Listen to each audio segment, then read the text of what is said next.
Chapter 62. It would be weeks defined by starchy meals and Saturday baths before Princess Lee Cherie would detect something Argonian about that object with which she was sharing the bloom of her youth. Meanwhile, summer went about its business. Blackberries multiplied. Chihuahuas panted. Fan blades ran around in circles. The attic heated up. So did the revolt in Max and Tilly's homeland. Of more concern to the king and queen, or so it seemed to everyone but Chuck believed, among other things, that Lee Cherie was operating a clandestine radio transmitter from the attic, was a rebellion that was occurring right there in the Shoebox Palace on Puget Sound. Julietta was demanding a raise. More precisely, Julietta was demanding that she be put on salary, since in the 70-some years that she'd served the Furstenberg Barcelona household, she'd been compensated only with room and board and had never been paid a dime. Occasionally, the old woman received small sums from abroad, but while those monies might afford her a new bikini here and there, a pair of running shoes there, a porno movie one Sunday, a ride on a roller coaster the next, they were not nearly enough to keep her in cocaine. The Peruvian flake that had filled the plastic frog, the drug that had been given to Bernard by a fellow outlaw whose life he'd once saved, would have cost close to $10,000 on the retail market, and Julietta had tooted through it in 4 months. Now, deprived, nerve-wracked, in a funk, she was demanding wages of $50 a week, retroactive to somewhere near the beginning of the century. "Foul!" screamed King Max. His long horse face quivered from forehead to chin. "Out of bounds," he screamed. "Dealing from the bottom of the deck." The noise that his heart valve produced sounded like two mechanical mice making love in a spoon drawer. Queen Tilly's bulk paled. "Oh, spaghetti-o," she stammered. She elected not to develop the idea more comprehensively. "Forget this silly notion at once," Max advised. "In a pig's eye, I'll forget," replied Julietta. Actually, her reply has lost something in translation. "You owe me."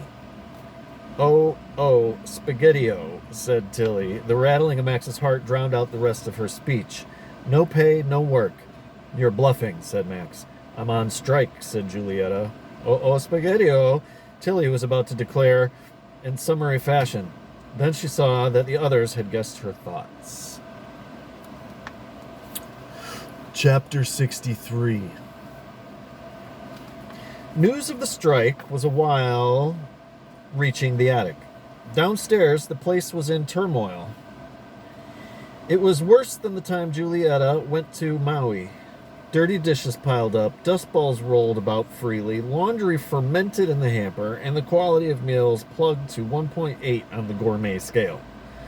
What's more, Julietta was picketing the house, marching back and forth outside, completely naked, except for a pair of oven mittens.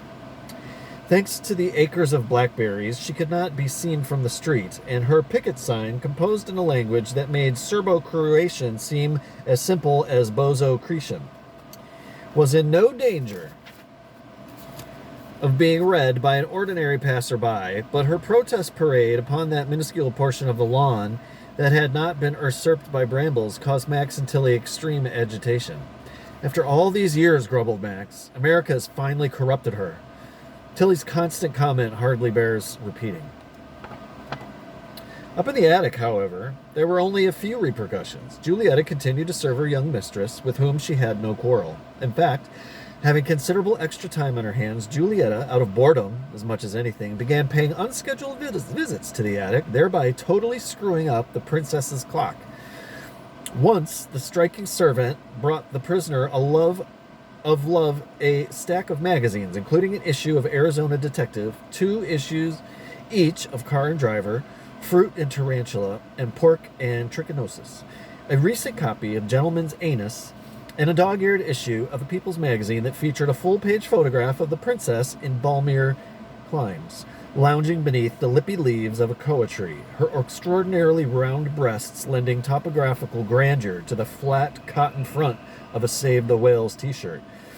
Her big blue eyes dreamy with visions of a modern mood. A 15-round bout with literary temptation was fought before Lee Cherie, determined to read only the Camel Pack, ordered the periodicals and their bearer back downstairs. On another occasion, Julieta fetched Prince Charming, terrarium and all, to the attic, insisting that it was unhealthy for a person to live completely without animate companionship. This time, Lee Cherie consented. For one thing, she suspected that where frogs were concerned, the old lady had arcane information that had best be heeded. For another, Lee Cherie rationalized that there must be something animate, a fly, a flea, a mouse, a roach, an ant, something breathing the air in Bernard's cell, and therefore her admission of Prince Charming wouldn't violate her vow to duplicate her lover's experience. She only insisted that Julieta attend to the toad's daily needs, just as, in her role as surrogate jailer, she attended to Lee Cherie's. If Lee Cherie failed to notice that Julieta's recent appearances in the attic were au naturel, it was probably because she herself hadn't worn a stitch since the weather had got warm back in June. When the princess finally did learn of the strike, she was amused. She was aware of her daddy's opinion that every commoner in the USA, with the possible exception of Center Jack Sikma of the Seattle Supersonics, was overpaid, and she felt that it was good, not bad, for the kingly heart to receive an occasional kick in its pants. Nevertheless, she had to recall with a twinge that Bernard hadn't much use for labor unions. It wasn't that Bernard objected to strikes. He approved of just about anything that stirred the stew, but that he believed that the time was long past when unicorns were effective in controlling the vices of big business, that unions, in fact, had become big business, had perhaps surpassed big business in relative stench of corrupt practices and violent hinky-pankies. It was the Hawaiian mongoose syndrome all over again. Who shall control those who control those who control? As the goat feet of chaos danced on the linoleum of the kitchen below, Lee Cherie entertained various thoughts about labor and management. They soon faded, though.